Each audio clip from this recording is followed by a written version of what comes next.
Hello viewers, শুভ সন্ধ্যা আর সবাইকে জানাই অনেক অনেক শারদীয় শুভেচ্ছা। ফ্ল্যাশলাইটের আজকের আয়োজনে সবাইকে আমন্ত্রণ জানাচ্ছি আমি ইন্দ্রাণী। এন্টারটেইনমেন্ট ওয়ার্ল্ডের লেটেস্ট সব আপডেটস রয়েছে আমার কাছে আর শেয়ার করব শুধুমাত্র আপনাদের সাথে। তাহলে চলুন তবে শুরু করি আমাদের আজকের ফ্ল্যাশলাইট। আর শুরুতেই ফ্ল্যাশলাইটের আলোয় জেনে নেব বিনোদন জগতের সর্বশেষ আপডেটস।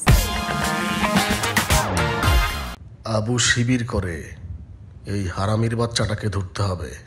2019 সালের 7 অক্টোবর ছাত্রলীগ সন্ত্রাসীদের নৃশংসতার বলি হন বাংলাদেশ প্রকৌশল বিশ্ববিদ্যালয়ের শিক্ষার্থী আবরার ফাহাদ। তার নির্মম হত্যার গল্প বিশ্বকে জানাতে শর্ট ফিল্ম নির্মাণের উদ্যোগ নিয়েছেন জাহাঙ্গীরনগর বিশ্ববিদ্যালয়ের শিক্ষার্থী শেখ জিসান আহমেদ।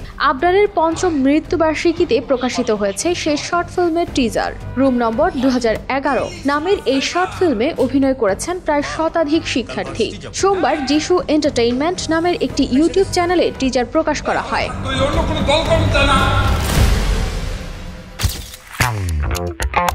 স্বল্প পরিসরে খুলছে জাতীয় নাট্যশালার মূল থিয়েটার হল ও দুটি মহড়া কক্ষ।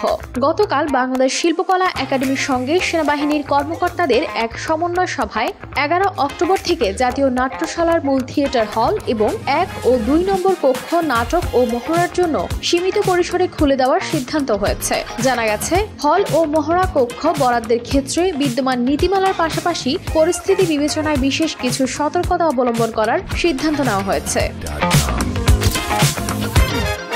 মুম্বাইয়ের নেতা মুকেশ আম্বানি কালচারাল সেন্টারে আয়োজন করা হয় সিঙ্গাম অ্যাগেইন ট্রেলার মুক্তি অনুষ্ঠানের। এতে উপস্থিত ছিলেন রণবীর সিং, অজয় দেবগন, অক্ষয় কুমার, করিনা কাপুর খান, টাইগার শ্রফ সহ অনেকেই। Google pay Bajirao Singham type করলে পতা চল যায়গা তেরা বাপ চিজ কে। তবে সবাই মুখিয়েছিলেন মা হওয়ার পর কেমন লাগছে দীপিকাকে দেখতে, কিন্তু শেষ পর্যন্ত অনুষ্ঠানে আসেননি অভিনেত্রী।